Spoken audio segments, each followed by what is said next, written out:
गोवा के लिए आम आदमी पार्टी ने एक 40 साल के वकील को अपना सीएम पद का चेहरा बना दिया है, जो कुछ महीने पहले ही पार्टी से जुड़े हैं। उधर एनसीपी और शिवसेना ने गोवा के लिए गठबंधन कर लिया है। कल उम्मीदवारों की पहली लिस्ट आ सकती है, लेकिन गोवा में इनके साथ कांग्रेस नहीं आई है। गोवा में कांग्रेस क्षेत्रीय दल गोवा फॉरवर्ड पार्टी के साथ गठबंधन में है।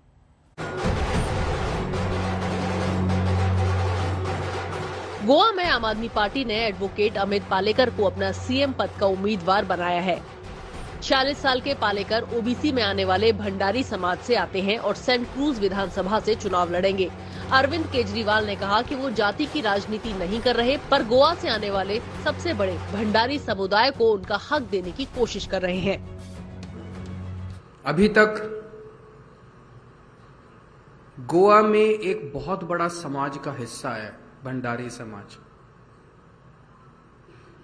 उनके मन में इनजस्टिस की फीलिंग है, डीप हर्ट की फीलिंग है। भंडारी समाज सबसे बड़ा समाज है। सबसे ज्यादा लोग गोवा के अंदर भंडारी समाज के हैं। कोई कहता है 30% है, 35% है, 40% है, but they are the biggest section of the society. 1961 में गोवा लिबरेट हुआ था। तब से लेके आज तक 60 साल में इस समाज से केवल एक बार 2.5 साल के लिए सीएम बना था।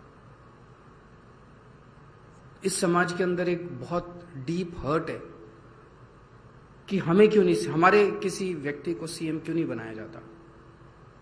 दूसरी पार्टियों ने हमने कहा था कि हम भंडारी समाज से सीएम चेहरा देंगे, तो कुछ लोगों ने हमारे ऊपर आरोप लगाया कि जाति की राजनीति कर रहे हैं।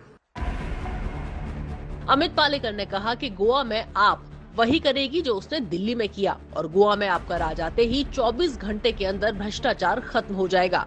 पालेकर आम आदमी पार्टी से पिछले साल अक्टूबर में ही जुड़े हैं। चाह होनी चाहिए, इच्छा होनी चाहिए, कन्विक्शन होना चाहिए। मेरे ख्याल से हम में सब कुछ है।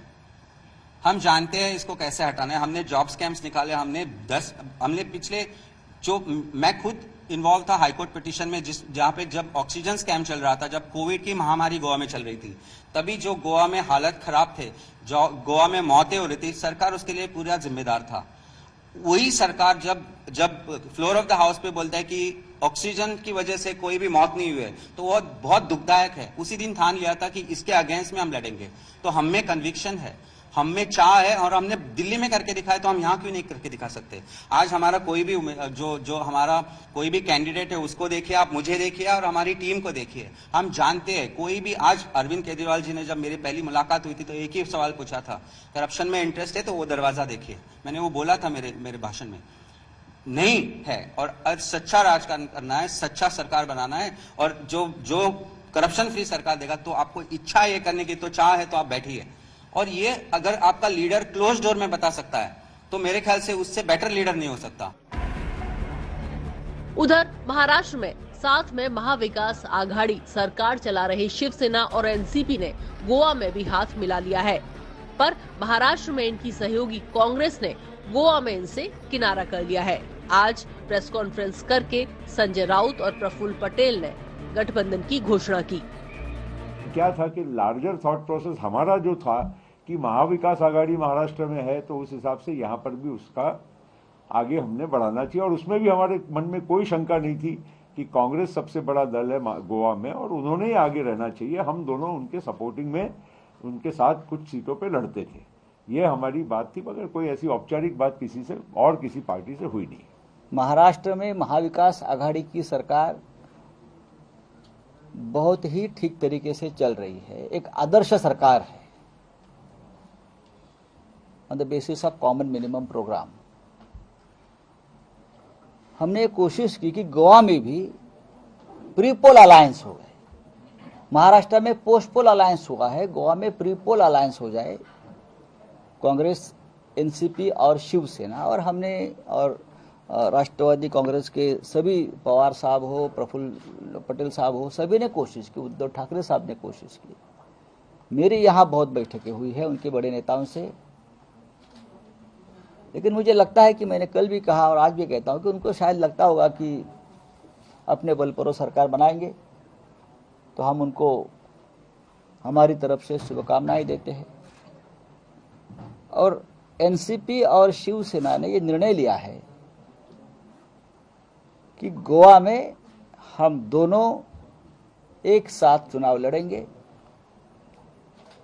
जरूर प्रफुल्ल भाई ने जो कहा कि हम 40 सीट पर नहीं लड़ रहे हैं, लेकिन जितनी हम सीटें लड़ रहे हैं उसमें से जरूर हम सीटें जीतेंगे और हमारे सिवाय सरकार नहीं बनेगी, उसका हमें पूरा विश्वास भी है। जबकि कांग्रेस का कहना है कि महाराष्ट्र में बीजेपी को रोकने के लिए गठबंधन की जरूरत थी, मगर गोवा में कांग्रेस की स्थिति अच्छी है। तो ये सब जबरदस्ती का मामला नहीं है, उनकी पार्टियां अलग है, हमारी पार्टियां अलग है और ये सब चीजों का हाईकमांड डिसीजन लेते हैं। और ये ऐसे जबरदस्ती से कोई जबरदस्ती हमारे साथ आई हो। महाराष्ट्र में जब सरकार बनी तो आपको मालूम है अंधेरे में सरकार बनी थी और सरकार बनने के बाद जो भी हुआ वो तमाशा पूरे देश ने देखा, दुनिया ने देखा। और जैसे ही एनसीपी सत्ता के बाहर आई और शिवसेना बीजेपी की लड़ाई हुई तो हमारे नेता सोनिया जी के पास गए और सोनिया जी ने बीजेपी को रोकने के लिए यहाँ पर उनको मदद की है और एक कॉमन मिनिमम प्रोग्राम के आधार पर। नहीं तो हम चाहते तो हम मुख्यमंत्री कांग्रेस ले सकती थी, लेकिन हमें इस इनके झगड़े की हमें उस फायदा लेना नहीं था। हमें सिर्फ बीजेपी को रोकना महाराष्ट्र में काम था। बाकी राज्यों में कांग्रेस की स्थिति अच्छी है तो इनको साथ में लेने की जरूरत नहीं है। तो गुजरात में इन लोगों ने लास्ट इलेक्शन में क्या किया आपको तो पता है। तो ऐसे जो विचारधारा के लोग हैं, हाईकमांड इनके बारे में अच्छे से समझ चुकी है और जो निर्णय लेना हाईकमांड लेगी। कांग्रेस के लिए गोवा में टीएमसी की एंट्री सिरदर्द बन गई है। टीएमसी कांग्रेस के संभावित उम्मीदवारों को अपने पाले में ले रही है। कांग्रेस की अच्छी पैठ वाले इलाकों में जमकर कांग्रेस के खिलाफ प्रचार कर रही है, जिससे कांग्रेस नेतृत्व नाराज है। कांग्रेस का आरोप है कि टीएमसी बीजेपी को मजबूत कर रही है। But here, this party from Bengal, I think the way they've come and the way they're operating doesn't seem to be that they are against BJP. It looks like their intentions are something very, very different. So the trust factor is not there. And they've been targeting Congress party. They've been targeting Goa Forward party. They're enduring defections from our parties. Congress ही नहीं, उसकी सहयोगी Goa forward party भी TMC से बेहद नाराज है, क्योंकि उनके कई नेताओं को टीएमसी अपने पाले में ले चुकी है। There are regional parties in Goa and we are the only regionalistic party in Goa. Our regionalistic aspirations clash with those parties who come to Goa with huge resources and a motive that has nothing to do with the interest and the fundamental grievances or the interests of Goans. We as a party lag behind in resources, and when we lag behind in resources and these parties which come, they use shortcuts to add members and add leaders in their fold. TMC ने गठबंधन के लिए GFE को offer दिया था, पर GFE ने कांग्रेस के साथ हाथ मिला लिया। टीएमसी ने गोवा के पूर्व सीएम लुइजनो फलेरियो को फटोरदा से टिकट दिया था, जो जीएफई अध्यक्ष विजय सरदेसाई की मुश्किलें बढ़ा सकता है। गोवा में 14 फरवरी को 40 विधानसभा सीटों के लिए चुनाव होना है। मतों की गिनती उत्तर प्रदेश, उत्तराखंड, पंजाब और मणिपुर के साथ साथ ही 10 मार्च को होगी।